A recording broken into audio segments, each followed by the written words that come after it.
Hey everybody, welcome to A Pop of Culture. I'm your host, the Esoteric and Facetious, and in today's video we are going to be reviewing Season 1, Episode 3 of SWV Xscape, Queens of R&B. I have a lot of mixed feelings on this episode, especially the end, the drama over co-headlining, who's going to get top billing. I actually watched Candy's episode of Speak On It, which gave me even more thoughts and more things I want to speak on. But we're going to start with the other plot lines, whatever we're going to call them. So let's get into it. First, I want to get into SWV, then I'll get into Xscape, and then the drama at the end. So starting with SWV, the main plot line I want to get into with that is Coco. Coco is having a conversation with her son Jalen, who she's very close with, and he wants to quit school. Apparently he was in school to be a dentist. He's 19 years old, but he wants to be a singer. He wants to do music. He doesn't want to go back to school. So initially I was on Coco's side because from what Coco said, she's paying for his school. As someone who went to college, as someone who's a little bit older, I see the value of a college education. There's a lot of studies that have shown people who get a college degree, generally speaking, earn more in their lifetime. Of course, there's a lot of student loan debt, and that can impact things. And of course, the job market's not always the best. So of course, there's a lot of factors to consider. But if she's paying for an education, I don't really see the harm in him going to school for 4 years and getting a degree, because even if he decides he wants to do music, he'll always have that degree to lean back on. And especially if it's coming out of her pocket, then what's the harm? Because school, of course, is you studying and getting a degree, but there's also the social component of it, of being around people around your own age, having that freedom. Why not go and get the college experience? And if you still want to do music, you can do music, and you can do music while you're at the school. You could get voice lessons, you could post stuff on TikTok or on social media, you could make connections with other musicians and creatives in that area. He could go to a school that's in an area where there's a lot of music stuff going on. He doesn't have to do either or. So I was on Coco's side with why not get a degree so you can make money, you can make quote unquote good money no matter what, because the entertainment industry can be very hard to break into. Even though he has the connections through his mother with SWV, the entertainment industry is something that's very indefinite. There's tons of very talented people who don't break through, or even if they do break through, they may not have the career that they may have envisioned for themselves, because there's so many factors to consider. For example, with labels, there's people who are very talented who can sing and dance their butts off, but they may get shelved. There's a lot of politics in the industry. People are not always going to have your best interest at heart. So even if you're talented, that doesn't always mean that you're going to have a huge career or a huge success. And one of the things I want to bring up is I'm a creative. Of course, I do YouTube, I do social media, and I'm someone who wants to get full-time income from doing this, create multiple streams of income, get sponsorships and things of that sort. But one of the things I'll say as someone who's also educated and who has career ambitions outside of YouTube, one of the things that I think a lot of people don't understand with being a creative, you may have a project or a song that does really well, but that next project may not sell the same numbers. Even with the YouTubers, they may stop getting as many views. Being able to get a degree and get jobs that are paying a certain amount of money, that's a security that not all creatives have. Of course, there's some creatives who make it big, who are able to get these big opportunities, whether it be on network television, through mainstream music. And those people, they may be doing just fine financially, but not everybody's going to get to that level. And even if you do get to that level, it may take you some time. So for me, with Jalen, I definitely side with Coco on that. If you have a degree, you can always use that degree, and you can have your money, you can have your pick of certain jobs, you can have that security. There's a lot of stress that can come into being a creative, because even though there's a lot of stuff that's outside of your control, you still have to navigate that. If you're a YouTuber, you have to learn how to adapt. If you're a musician, you have to learn how to adapt to new social media platforms, to new algorithms, for new platforms. For example, with musicians, a lot of musicians used to always go on those talk shows, the daytime shows, to promote their singles. But of course, we've seen as time has shifted with social media, that's not always necessarily going to be the most effective way to promote your music. People have had to shift and adapt to survive. And I guess in any industry, even if you're a person who has a degree, you have to shift and adapt, because of course we see people who studied computer science / IT topics, they've gotten laid off at a lot of places. So there's no 100% security, but I do think the security of having a degree, especially a degree in a field where you can get a job pretty reliably, I think Jalen may not be seeing the benefit of that, because he's seeing, I want to be a star, I want to sing, I want to do this, I want to do that. So like I said, I'm very much on Coco's side. But when I saw him crying and I just saw him so upset, I had to realize, for me, school was something that worked for me. School school was something where I was able to apply myself, I was able to make friends, I was able to put myself out there, and I loved the freedom of being in school. So for me, school was something that worked for me, but I know there's a lot of people out there where their parents may have pressured them into being in school, and that's not something they really wanted to do. But for me, I guess my struggle with J.Len is like his mother and his grandmother were saying, he's 19 years old, so 10 years from now, even if he does have some success in music, he may still want that security of having a degree where he can work jobs. And of course, the degree is not the only way you can get a trade, but I guess with J.Len, it's like, does he want to get a trade? Like, does he want to have a quote-unquote backup plan? I question if he is going to regret not getting a degree later, because maybe his music career is going to blow up, but even if it does blow up, how long is it going to blow up? Is he going to make the right financial decisions? That's my question. Like, what is J.Len doing to make this music career work? But I did feel for him when he was crying, because school is not for everybody, and some parents force school on their children. And of course, I think a lot of people, especially minority parents, do it because they've been trained and it's been ingrained in their head that the way to be financially successful is through college. I don't think that's necessarily always the right path, but are you going to get a trade? Are you going to build up a skill that you can make money for? Because the entertainment industry, like I said, it's not just about are you talented? Because J.Len may be able to sing his butt off, but the music industry has no definites. The entertainment industry has no definites. And even if he does pop off, how long is he going to pop off for? So I guess that's the question, is like, can his 19-year-old brain comprehend the fact that things may not just always be happy-go-lucky? Is he willing to take those chances? Because we've all heard of the story of the struggling artist who goes years building up their brand, years building up their name, years working on their craft, and it finally takes off. Is he willing to put in that work? That's my question. Because if he is, all the power to him. But I think he just has to see the big picture of it all. So that's what I have to say on J.Len and Miss Coco and all of that. So next, I want to get into Taj taking Latasha to the African American Museum of Music. It was something of that sort. And I really appreciated Taj showing her Xscape's place in the African American Music Museum. Because one of the things I see a lot with this show that really bothers me is people constantly trying to humble Xscape. Constantly trying to say Xscape ain't all that. They ain't sold as many records as XYZ people.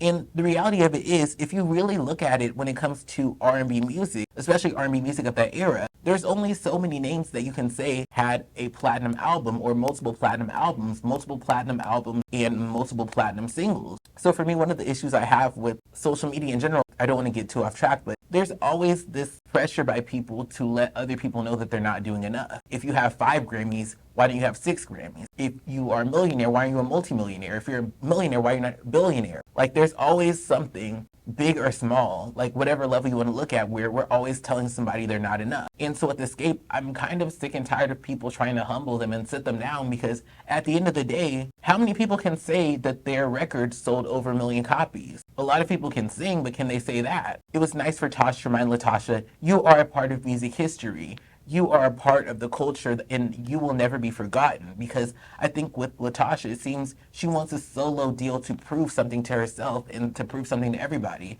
And I think with Taj, she was showing her, sis, you're talented, you are a part of music history, Black music history, you are iconic, so don't feel you have to do anything more to prove your worth or prove your value. There's nothing wrong with Tasha going solo, but there definitely does feel like there's this push. It feels like there's this push of like, I need to prove myself. I need to have this win. I need to show everybody who I am and what I can do. When the reality is, we've been seeing that for years through her singing the hits of Xscape. So I was really touched by that, because like I said, there's always people trying to let other people know that they're not enough, they're not good enough, and trying to humble and sit people down, even though they probably wouldn't like it if it was done to them. So it was really nice to see Taj having that compassionate moment with Latasha and showing her, you are a part of music history. And that's the thing that gags me, especially in the Black community. People will listen to songs by Xscape, people will watch a reality show with Xscape in it, and then be sitting here trying to sit them down, and it's like, it kind of reminds me of Normani. Normani had to clap back at somebody and say, what career do you have? And of course, I do feel like Normani could have acted differently in that situation, but sometimes you have to remind people, like, 1 million copies of multiple albums. Like, 1 million is a big number. Not everybody can say that. When you look at the people who can't say that they've sold 1 million records versus the people who can, let's not forget, Xscape still is iconic. People get so focused on, oh, TLC sold more, Destiny's Child sold more. They had an impact on the culture. We need to appreciate them for what they were able to do, rather than turning into a competition, a dick measuring competition. If they can get up there today and sing on the mic and sound good, that's all I care about. I don't care about all the numbers and the this and the that, but I was glad that Latasha and Tasha were able to have that moment. The next thing I wanted to talk about is Tamika and Miss Gloria's conversation. So basically, I've had a lot to say. If you haven't seen my other videos, check them out about the Miss Gloria and Tamika situation and LaTasha allegedly stealing from Tamika. So Tamika wanted to have a conversation with her mother where basically she opened up to her and they had an honest conversation about some of the issues that have come up with how Miss Gloria has raised her and treated her over the years. So I will say this conversation was a little bit uncomfortable for me to watch, just because as a Black person, I've definitely seen some of these behaviors in different elders and it hit kind of close to home. One of the things I really did not like about Miss Gloria was her trying to claim she was the 5th member of Xscape because of all the work she put into encouraging them and trying to make sure they were successful and they were able to share their gift with the world.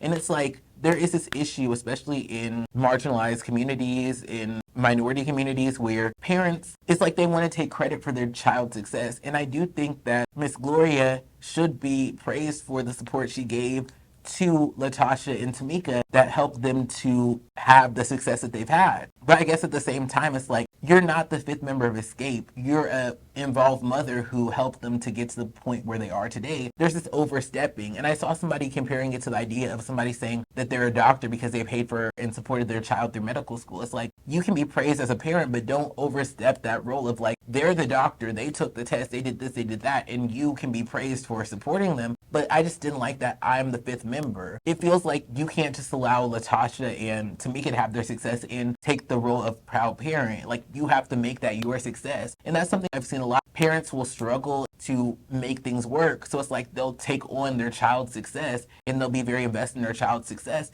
With Miss Gloria, it seems she needs that success to be part of her identity so she can feel valid, when the reality is she can appreciate it as a proud parent without like that overstepping of, oh, I'm the 5th member of the group. Maybe there's a conversation with her where she needs to unpack things within herself. Why do I feel I need to take Xscape as my win, when the reality is you can be the proud mother on the sidelines and have your own accomplishments? I'm not sure if she would fall into the momager category, but I think that's one of the problems of momagers and people who live vicariously through their children. They'll go through all the struggle to make their children's dreams come true. But then it's like their whole identity becomes the child and the child's success, and they have to attach themselves to the child's success rather than being that proud parent. Because even if you're a proud parent, you could still have your own ambitions and goals in life. And I'm not saying that Miss Gloria doesn't have those, but just her needing to proclaim that she's the 5th member tells me that she may have low self-esteem, or she may not feel she's done enough on her own outside of raising her daughters into Xscape. And I think that that's a boundary people have to have of, if I'm going to be the momager, if I'm going to be the dadager, then I want my child to win, but I want my success to be valid with or without their career. For example, I am a big fan of Brandy, and one of the things I've seen on Brandy's Instagram is she has her father's vocal coach studio linked in the bio. So from what it seems, I'm sure he takes some credit as the proud father of Brandy and Ray J and says, I can attribute some of their success to the fact that I taught them how to sing, I used my connections, I used my knowledge to make a career for them, of course, with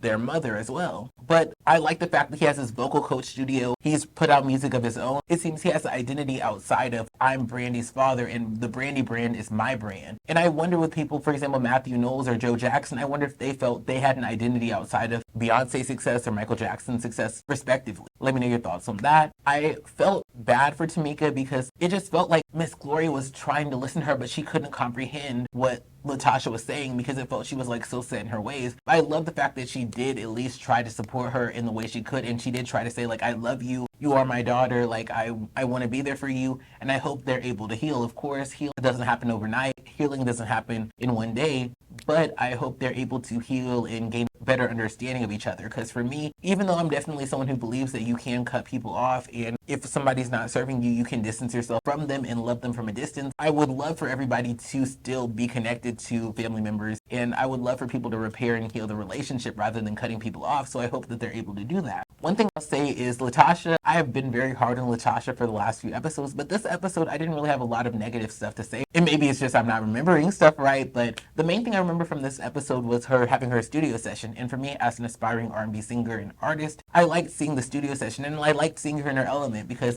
we can say a lot about her attitude, or did she steal or did she not steal, but it was nice to see her in her element writing and singing and being around these other creatives and just enjoying the process. Maybe some of the intentions behind her solo ambitions are not pure, with her trying to hide things and trying to be manipulative and blah, blah, blah, blah, blah. But it was nice to see when she's on that mic, you can see the gift that she has and you can see the joy that it brings her. Because I definitely hear a lot of people saying R&B music is dead and people don't want to hear R&B style music from women over a certain age. So it's nice to see her in the studio and also to see the people from the record label who were encouraging her and wanting to sign her and acknowledge her talent, because it's like, just because something is not going to sell 50 kajillion copies doesn't mean there isn't an audience out there. And it reminds me as a creative, if I put the work in and I'm able to put out quality music, I can connect with creatives who will encourage and work with me and support me and, you know, find that audience and find that niche. We can clearly see through the studio session, she is getting her life, and I want to listen to the album now. I want to see, even though of course like there's the beef with her and the did the person steal, did she steal, did she not steal, I did appreciate seeing that joy in her, because I feel that joy when I sing and when I make my own music. And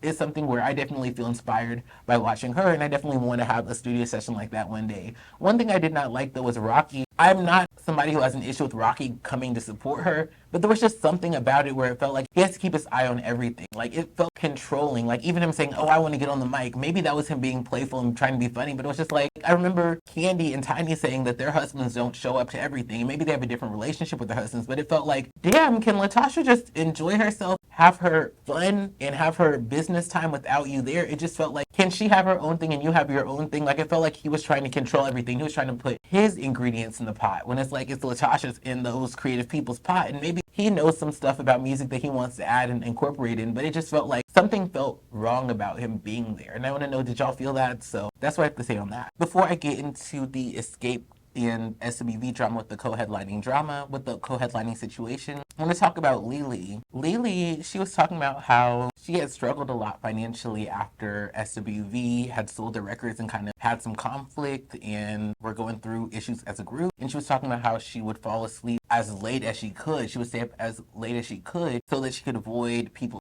potentially assaulting her, trying to do her harm, how she would fall asleep at this stadium. And I just wanted to say I really was grateful for her sharing that, because going back to Jalen, being in the entertainment industry can be very unpredictable. And you see that even like people like Billie Eilish, people like Beyonce, they don't just sell records, they do other stuff. And maybe that's also just to generate more income, but it's just to show you like people aren't just selling records and not doing anything else. Even people like Ariana Grande, Billie Eilish, like I feel like there's this pipe dream of just like, oh, I'm just gonna make music and sing and, you know, everything's gonna be taken care of and I'm never gonna have to work hard labor for the rest of my life. And one of the things we're seeing is even with very successful people, they have multiple jobs or multiple projects they're doing. Like people, even like the A-lister celebrities, like they're putting in work. It may not be I'm flipping burgers, but they're putting in work, whether it be they're touring, whether it be they have, like I said, a fragrance, they have a clothing line. For public figures to continue to do well financially, there's a lot of work that seems to go into. So I was glad that Lily shared that, because it just goes to show you, to people who are aspiring artists like Jalen, it's not always so pretty and simple and cut and dry. There's a lot of work that people do to live this lifestyle that we're seeing them live. So I was just glad that she shared that, because I feel like a lot of people, like I said before, especially in the Black community, they always want to front like, I've got it like that. A lot of wealthy Black people, a lot of A-lister Black people, they want us to know how much money they've had, how they got it like that, and they can buy this and buy this and buy that. So it was nice for her to show us sometimes it's hard, sometimes it's not always as easy. One of the things that really stuck with me was the conflict of the group not being able to come to decisions. It caused for her, and I'm not going to say that the group's to blame and their conflict is to blame for her being homeless essentially, but it's just to show egos and people wanting to go solo. It can have an impact on people, and it's nice that they've been able to come back together and realize the value that their group performances have. But it's just to show you, I wonder if when they were financially struggling, I wonder when they were in between from performing and being big to where they are now, I wonder if they realized, hey, those little arguments we had, those arguments were not worth as much as we thought they were now that we're struggling, or now that we don't have it like we used to have it. So that was something that made me think. Now I want to get to the co-headlining drama. So at the end of the episode, they're talking the logistics of the show, and it seems Xscape wants top billing and SWV wants to go headline. So for me, when I was watching initially, I'm like, why don't they just co-headline? Like, what's the problem? Like, they're both groups, they're both black female girl groups, black female R&B girl groups who are collaborating for this reality show, and they're collaborating for the tour, so why don't they just side by side 50-50? But I was watching Candy's speak on it, and she explained how Xscape's rate as a headliner is different than SWV's rate. So if they did not negotiate themselves as the top billed act, they would be getting less money. So when I listened to Candy explaining that, it made more sense to me. So of course, I'm not somebody who's a big fan of this constant battle between people of Xscape is better, SWV is better, because a lot of the SWV fans, it seems all they care about is numbers and sales, even though Xscape sold pretty solidly for themselves. One of the things I didn't really like from Candy was Candy said something along the lines of SWV performs 50 times a year, they're oversaturating the market, so that's why they can't ask for the amount of money that Xscape does. She said something to that effect, and I didn't really care for that, because even though I give Candy a lot of credit for the success she's had with different businesses and things of that sort, one of the issues I have is it's easy for Candy to say you're oversaturating the market, but if them performing is how they pay their bills, then how are you going to judge them for having 50 shows? And it's like there's 365 days in the year, so is 50 shows that much? Especially when you consider all the major cities that we have in the US, is 50 shows really that much? Are they really oversaturating the market that much? I did have mixed feelings on the conversation of Tiny saying something along the lines of, well, y'all sold more records than us, but we have this social media following, we have these reality shows, and people come to see us. Because obviously Xscape has sold out several shows in several cities, so obviously they do have a huge demand, and I do think that that demand is impacted by Candy's and Tiny's social media presence and their reality show presence. But at the same time, one of the things SWV fans have been saying is SWV has more monthly streams than Xscape. It's not like SWV is completely forgotten. And when it comes to streaming numbers, if 3 million people are streaming, that likely is going to somewhat translate into concert ticket sales. I get where Candy and Tiny are coming from with their public image, their social media branding can bring people to buy tickets, but how do we know that Xscape 3 million monthly listeners, more than 3 times more what Xscape currently has on Spotify? How can we say Xscape deserves more money than SWV because of the reality show presence and social media presence if SWV also has 3 times more streams, if more than 3 times more of the streams? I got where Candy was coming from, but it definitely did leave a bad taste in my mouth because I feel it just fueled the Stan Wars of people saying SWV is better because they've sold more records, or Xscape is better because Xscape is more relevant in today. And it felt like this show is meant to build up to black female R&B groups and to give them the spotlight and give them a chance to brand themselves, reintroduce themselves to the public. So it felt like the co-headlining conversation turned into a competition of who's better, who's worse. And I don't really like the bickering I'm seeing on social media about who's better, who's worse, because I think they both contributed to the culture regardless of their numbers. So that's what I have to say on this episode. Thanks so much for watching. Like, comment, subscribe, and share. See you on the next one. Thanks for watching. Like this video if you like this video. Let me know if you agree or disagree with the points I made in the comments below. If you enjoyed this content, definitely like, comment, subscribe, and share. That way, even if YouTube isn't pushing my content, those who resonate with it are sharing it so it can connect with others who would enjoy it. Those are some easy, free ways to support a pop of culture. If you want to support the show financially, feel free to send a tip to my Cash App or buy me a cup of coffee, both are linked below. All who donate will be featured in the credits of my long-form commentary and cover videos. There are 2 playlists that are going to pop up, one where you can binge watch my covers and one where you can binge watch my commentary. Enjoy. Bye-bye.